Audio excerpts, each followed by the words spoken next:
What up, everybody? This your man, Bill Bellamy. You know where you at. You know where you tapped in. This is the #1 podcast for the culture, the movement, and the discussion. This is Top Billin'. Today, we are in for the conversation of a lifetime. Man. I always like coming and finding the right cats, the right ladies that's doing their thing, getting it out the mud type of situation, making a way where there was no way. Today, we have comedian, we have actor, producer, Bigg Jah, a.k.a. Jade Pickett in the building, man. You've seen his projects like Cuddle Season, The Lesbian Homie on all types of platforms. This dude, you really on some innovation type shit right now. Thank you, brother. I really appreciate Welcome to Top Billin', Big Dog. Thank you so much for having me, man. You know what I'm saying? Cats, I had a discussion, I had an interview, right? And they was asking me, what did I think about today's influencers and today's talent? I said, yo, man, the internet literally is their Def Jam. Like, for me, when I was coming up, we didn't have internet, right? Not at all. Boy, when I got on Def Jam, I went all the way in. Clown. Yeah, I had to clown because I was like, maybe I'm going to get discovered. What I love about where you are now in a lot of your peers is there's no ceilings to creativity, and you don't have to wait. Right, no, you don't at all. Now you create your own success. Yeah, you create your own way. You said you started out first playing football. You was doing your thing at UC Cal. UC Berkeley, man. Cal Berkeley, man. Shout out to my Golden Bears. The Golden Bears in the building? Yes, sir. Yes, sir. All You day. was playing football. Did you foresee being an athlete, making a turn to become a talent as well in another lane? Yeah, when I went there and I knew I was going to study cinematography. Yes. I was going to play football, study cinematography. This is my goal was this. And then go to the league, play for about 6-7 years. That's all I want. Yeah, 6-7 years. Because I don't want to get all the way broke up. So, and after that, jump into the film game. That was my goal. And the film never came for me. You know, it's all good. So it took me a while to find myself. I was doing odd jobs, personal training, 100 pounds ago. Personal training. Yeah, I mean, you're a big dude. Yeah. That's I didn't got overzealous with the portions a little bit. You know, and so and then I did I was a substitute teacher for 4 years, and then after that I was going on the road and did security for a few rappers. Right. You know what I'm saying? You hustled. Hustle is your middle name, basically. Yes, sir. Absolutely. No ceilings on the hustle. Not at all. Not at all. It wasn't until after a few years after doing security, I was like, man, I need to get into my bag. And I went to school for film. I went to school to study this and do it. I was already doing stand-up comedy, but I was like, man, I need to get on the social media because when I first started, it was on social media. It was like film festivals. You know what it feels like. Yeah, film festivals. We're trying to make a short film and enter it into a festival and hopefully get like an agent out of that or management. And that never happened either at the time. I was hustling that way, but I wasn't really hustling as hard as I could. Because, you know, it takes a lot to make a film. You know what I'm saying? So social media was there now, 2017, 2016. I'm like, man, let me try to build a fan base of my own. At first, I was trying to get hired, trying to do auditions. Trying to be an employee. Yeah. Exactly. Instead of being an employer. Exactly. So after getting too many no's, shout out to all the ones that told me no, because I wouldn't be here if they didn't. I started on my own, and let me just start with the sketch. Boom, let me do a sketch, funny, get some of the homies in it, write it, shoot it, edit it, and put it up, and see what it does. And it did cool. And when I realized, when I started investing in myself, time and effort, then that's when things start happening, man. Yeah, I'm looking at your material, and I'm like, dog. First and foremost, you funny, but the thing is, it's like you have a authenticity to yourself, like your size. Because a lot of times, like the size, it creates one thing, but it's not about the size; it's your personality. Man, you see what I'm saying? Which is dope. I was like, man, I'm like, I fuck with Bigg Jah like that. I appreciate it. So man. what was the thing that made you say, okay, we're gonna do Cuddle Season, The Lesbian Homie? We gonna do this thing for real. All right, man. So it's all relatable things. I promise you, man. So I started off growing up watching the Martins, literally like the Fridays, the Jamie Foxx show. You know what I'm saying? How to be a player. You know what I'm saying? Thank you. Nice shout out. Nice plug. And I ain't just saying that. I promise you, I do a podcast called Blackbusters. We talk about all the guys who influenced me. You know what I'm saying? And I sing the Def Jam. Where's the booty? All that. So I say that to say my goal is all the guys that influenced me were very their content was very relatable. Okay, and so that's why I kind of do the same thing. You know? Absolutely, I man. call it hood good comedy. People who grew up like me can relate to the hood stuff. Good, I like that. Yeah. So the Lesbian Homie, it came from me. I used to bounce at a nightclub, and it was this this female that was a lesbian, a stud lesbian. Right. She would always have 1 or 2 women on her arm every week. And I'm looking at her like she be wearing skinny jeans. That was the style, skinny jeans, tight shirts and stuff. Yeah, she wearing all the white tees, all the Jim Jones Dipset stuff. But I'm like, she got better body than the chick she got. Right. She got frame. You know what I'm saying? Right.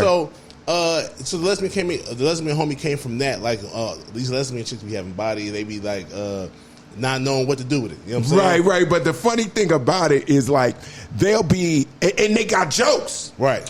You know what I'm saying? They be talking mad stuff. Like, I remember I was doing a show, right? And I met a girl that sounds like what you're saying. Right. And she's like, yo, be my little wifey right here. I want her. But listen, stay off limits with that. You know what I'm saying? I know who you are, but that's me over there. But she feeling you. Let me, you know. And she was talking like I was dying laughing. She had so much swag. So super swag. Super swag, yes. So, man, So people who, and the lesbian homie is really what, my first thing was Tiberius, actually. I would say that Tiberius was a character I made that went viral, and that's kind of what threw the Bigg Jah brand forward. Okay. You know what I'm saying? I followed up with I'm Coming Too. Shout out to my homegirl, Sade.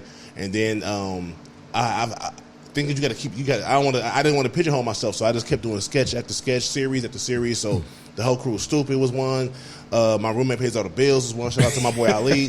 And then the lesbian homie. Right. Shout out to Essence. You know what I'm saying? She, me and her. Essence is hysterical. Yeah. And so we did that, and that's when things really started pushing. Like all these different shows I was doing really just started pushing the big.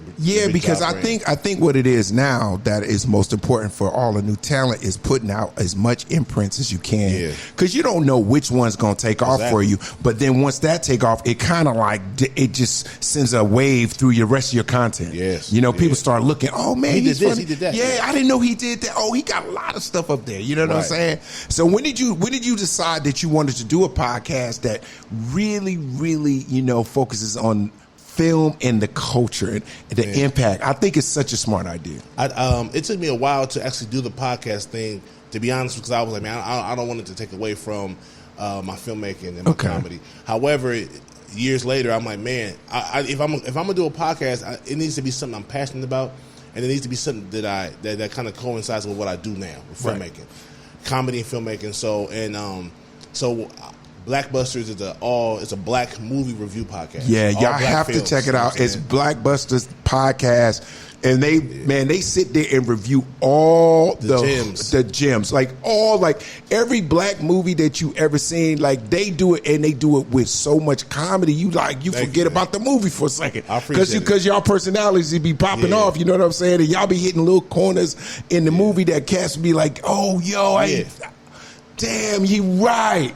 And my boy Tone, man, shout out to my boy Tone. What up, Tone? He's my co-host. Yeah. He's Hot Take Tone, man. So he's the guy that will bring up something that a lot of people who watch the film wouldn't remember or wouldn't think of it this way. He was like, hey, man, I think that such and such is this. He's like, what? I never thought of it like that.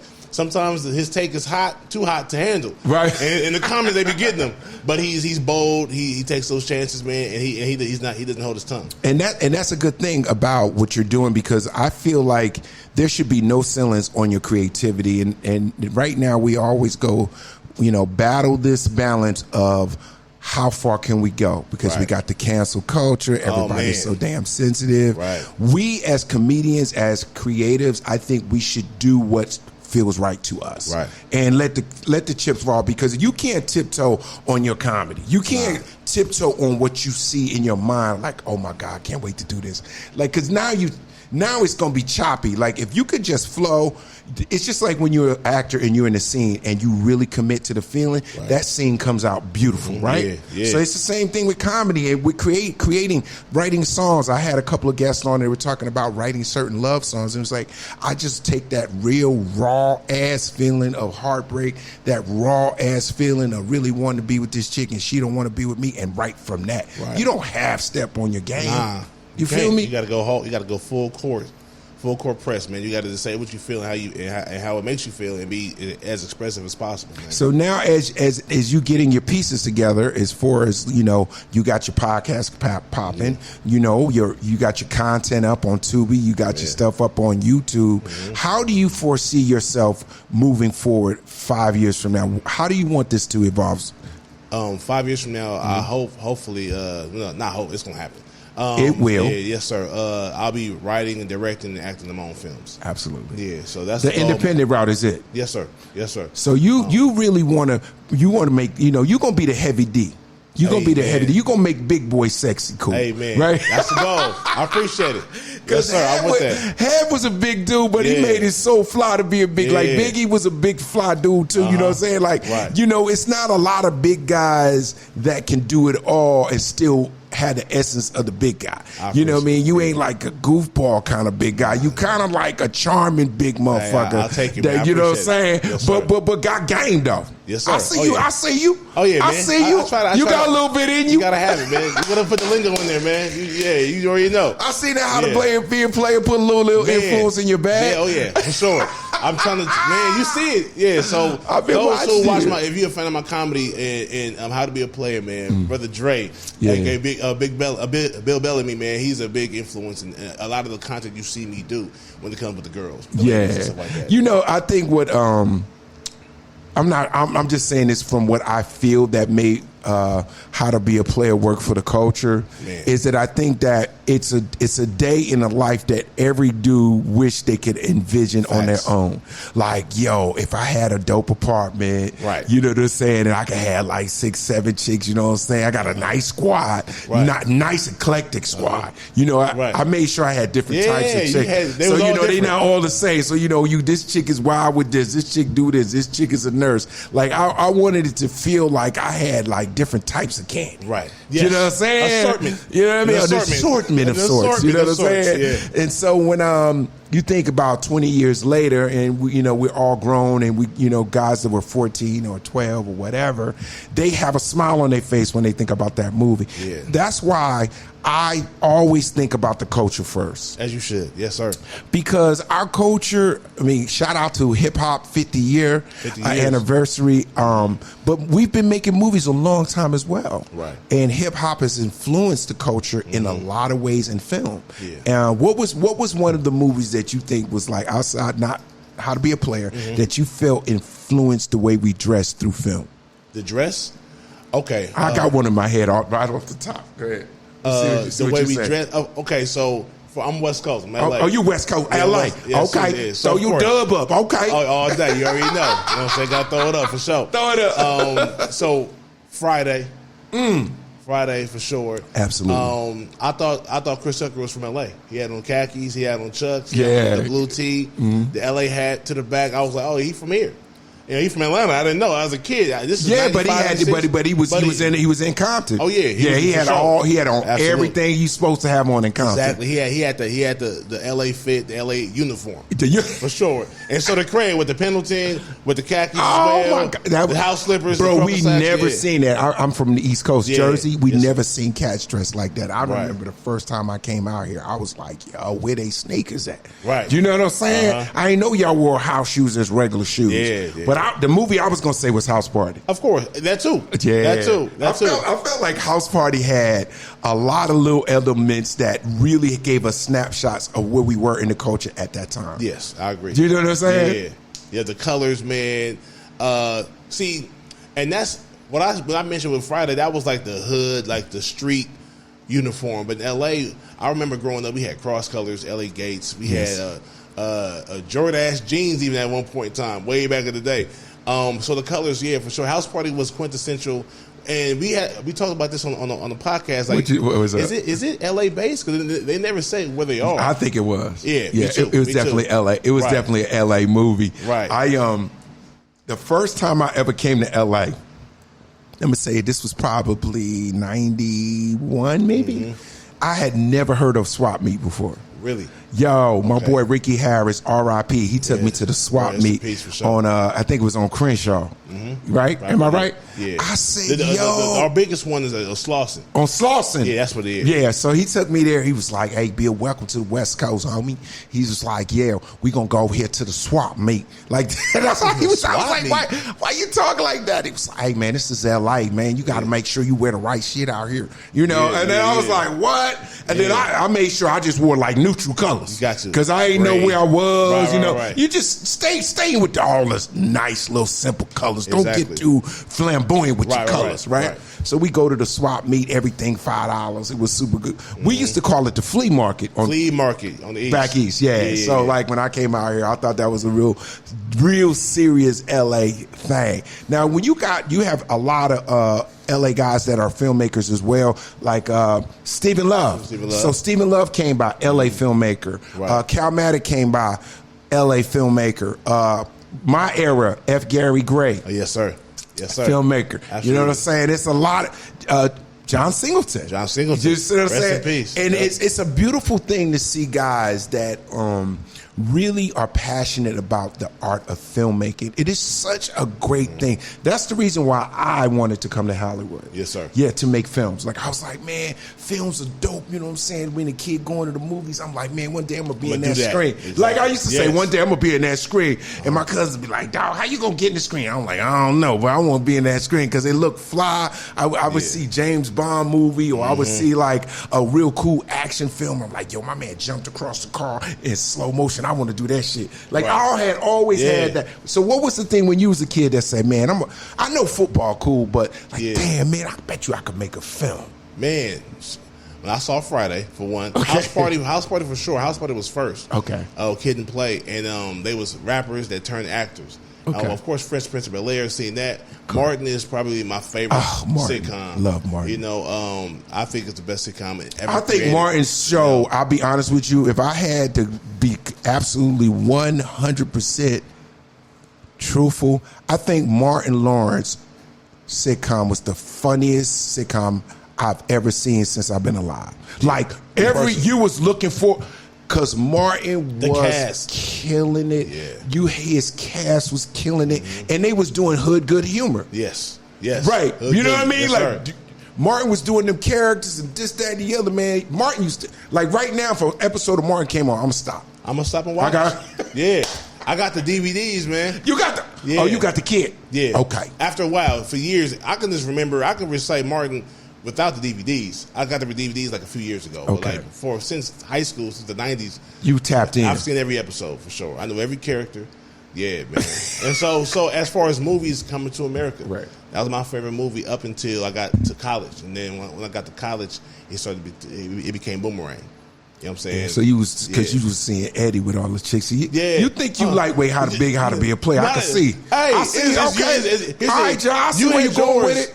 If you think about it, I'll break it down real quick. Go. Eddie had Boomerang. Correct. And Martin had a thin line between Love and Hate. Yeah.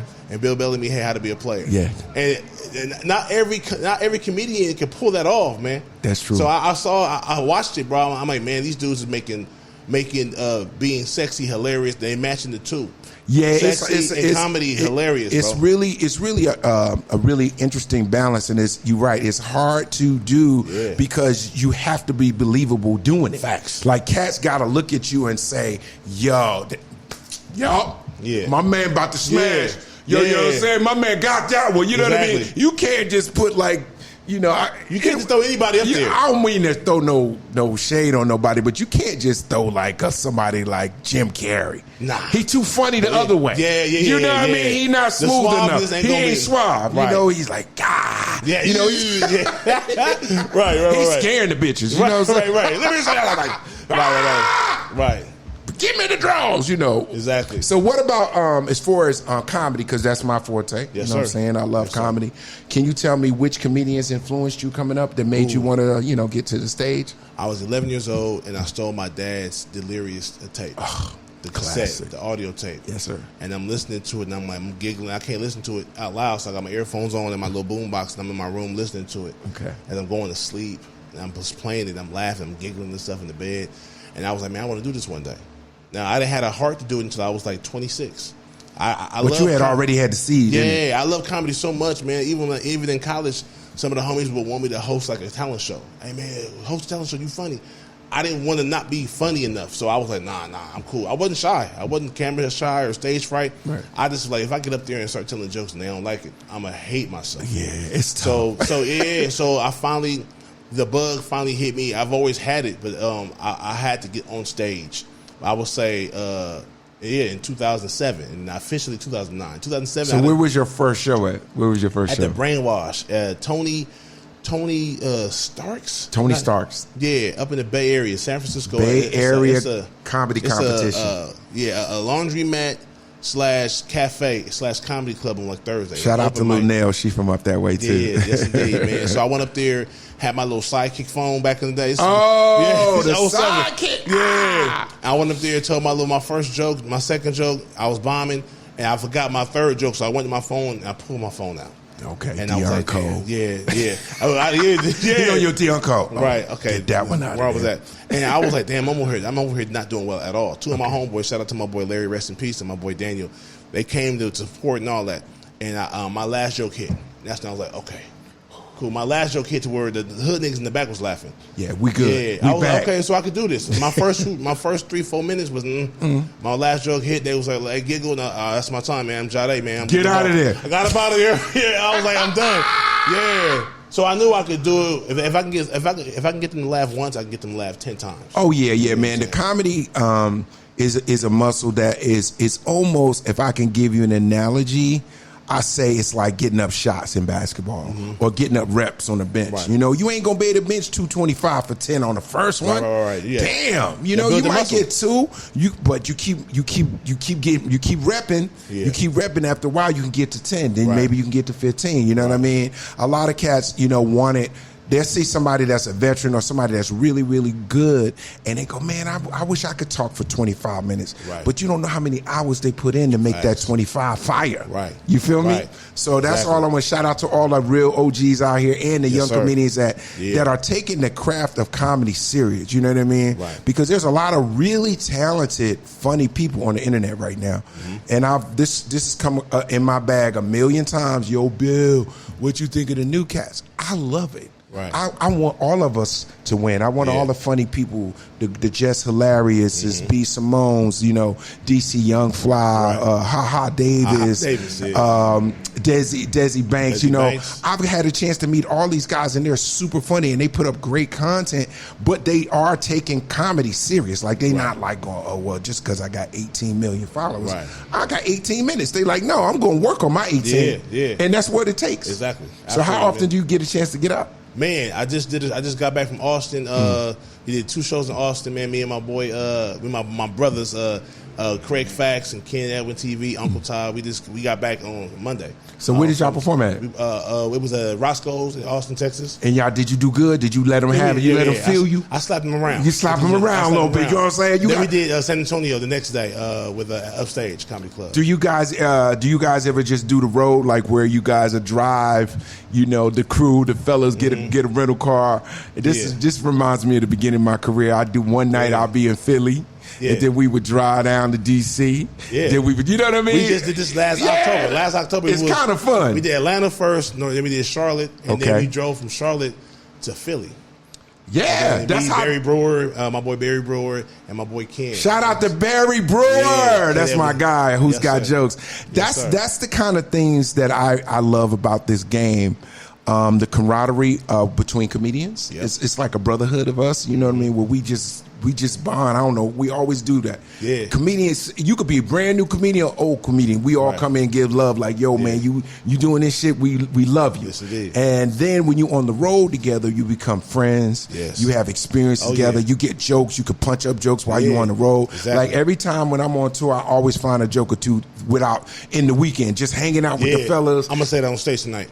You boom. Oh, you be like, that's genius. You eating burgers. You like, bro. Wait till I put this on stage tonight. Yeah, exactly. That's a big. I was with Tony Roberts the other day, and I said, Tony, you want that?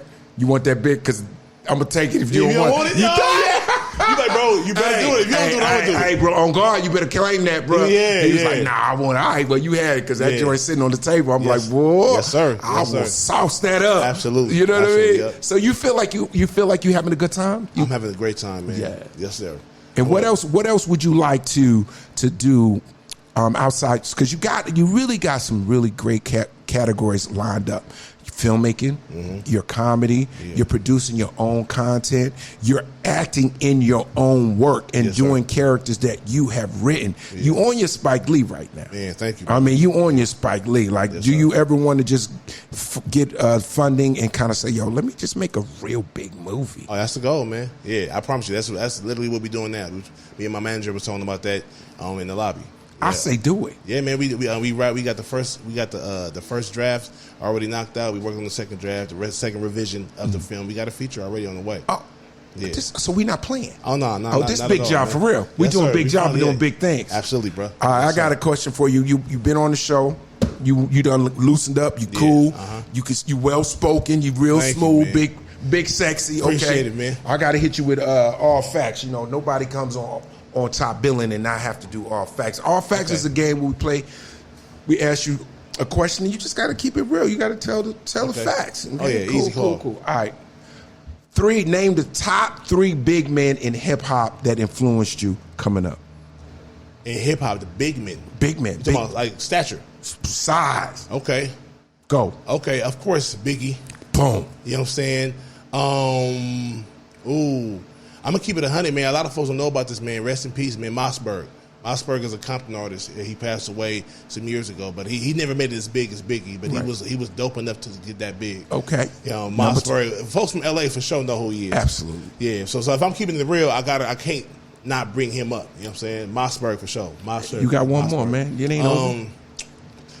You got to be as big as me. You ain't got to be big. You just got to be a big dude because y'all don't have enough guys. You know what I'm saying? You know what I'm saying? I'm trying to get the big boys out there, big dudes out there. Y'all love, y'all respect. You know what I'm saying? Once again, another one. Rest in peace, man. Big Pun. E40. Yeah. Okay. For sure. The reason why Heavy comes to mind because I feel like Heavy was able to do it all in one big swoop. Yeah. Like he could rap. He was, he could do the diddly dee. Right. And then he would, he was sexy cool though. Yeah. And he was light on his feet. Oh, he was nimble. He had foot game. He had footwork. Is it good to you? I like it. Is it good? Yeah. I like to the Heavy D and the Boys. Yeah. Heavy D and the Boys. Heavy D and the Boys. Shout out to them, man. They really influenced the culture. All right, I'm gonna give you one more. I'm gonna give you the All Facts on Top Billing with Bigg Jah. Jah, you get 3 females choices for your next film that you want to star next to. Yeah, I mean, and y'all got love scenes, so you're going to have to put that weight on them. Ooh. Here's the thing. I got to go with the ones that, the super famous ones, because if I'm keeping it real, I got some monsters you could go that I shoot with right now. Listen, I get that, but don't nobody know them. Okay, I feel you. But that's fine. Go with some names so that when we do the clip, they're going to clip to the people. Okay. You and boom. And boom. Go ahead. Okay. Bigg Jah and. So Bigg Jah. And what's baby girl name? Tiana Paris. She just did they cloned Tyrone. They cloned Tyrone. She also was in Chirac. Yeah. She's a monster. She's a monster. Beast. Bro. Yeah, she's a beast. Number 2. And Bigg Jah and Sanaa Lathan, man. I gotta go Sanaa. You gonna do that smooth, that Coco Brown. I see you, Bigg Jah. I see that. I see you. Absolutely. I see you. That's why you're a producer. Okay, yes, cool. Sir. All right, who else? Bigg Jah and feature film. Bigg Jah and feature film. Baby girl from Atlanta, Zazie. Yeah, you like that? I like her. If she can go. So you on Zazie beats? Yeah. Okay. Yeah. You know what I like about you? You got eclectic taste. Yeah. You see what I'm saying? Yeah. You got. I see you got a nice little. Okay. You nice little squad. Yeah. Because I like to grab the ones that everybody. Oh yeah, I forgot about her. She a monster. Yeah. I like. I'm not the person that's gonna go with the typical. The typical. No. Because we got a lot of talent in the city. I want to see the people. I want to see people look at a flower like, oh man, she a monster. Yeah. For example, I was under the radar for years. You know what I'm saying? So a lot of times people, even in the comedy game, folks like, bro, I didn't know you was an actor. Hey man, who write all your stuff? I said, I write all my stuff. What? You? So yeah, man. So I like the element of surprise. Yeah, man. I like what you're doing. I'm very appreciative that you stopped by today to share your talent with us, your enthusiasm. Give me some advice that you would give for a young guy or girl who wants to live out their dream and pursue like you're doing, where you took a chance on yourself and decided to win. What kind of advice would you give them? Walk with the attitude of gratitude. I mean, like, be grateful for every opportunity you get, and show that by helping the next man. I promise you, I wouldn't have been able to get to where I'm at now without the dudes around me. The Ken Edwins, the Craig Smiths, I'm saying, the Alis, the Troys, the Minkses. These are the guys that I shot. They shot all my stuff, and I shot all their stuff. Right. I didn't have no money starting off. I had a camera and time and opportunity and ideas. I had scripts, and anytime I called these dudes to come shoot, I had a free cameraman for 2 years. A free cameraman. Anytime I had these guys to call to shoot my content and vice versa, they had me. And so a lot of times people ain't making it the way they should because they're not willing to sacrifice their time and effort for someone else. But when it's time for them to get their shit shot, they all, hey man, they there. But once you got to shoot their stuff, they dip all him. I'm bare. Hey bro, I gotta go. I gotta pick up somebody from the airport, man. I got work.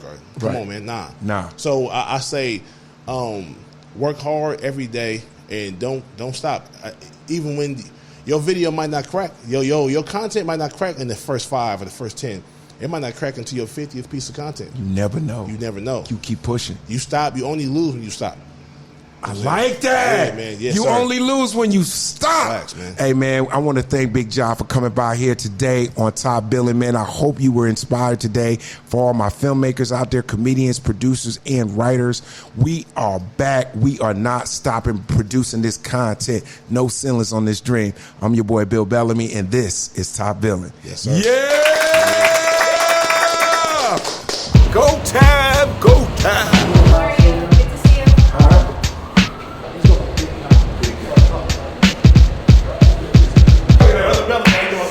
Pleasure, man. It's on. Thank you, man. Yes, again. Now, up next. Top Billing. Hey. Yes, sir. Welcome to Top Billing. Thank you so much, bro. Let's go. Hey, we got Bigg Jah in the building. Yes, sir. It's about to go To the man.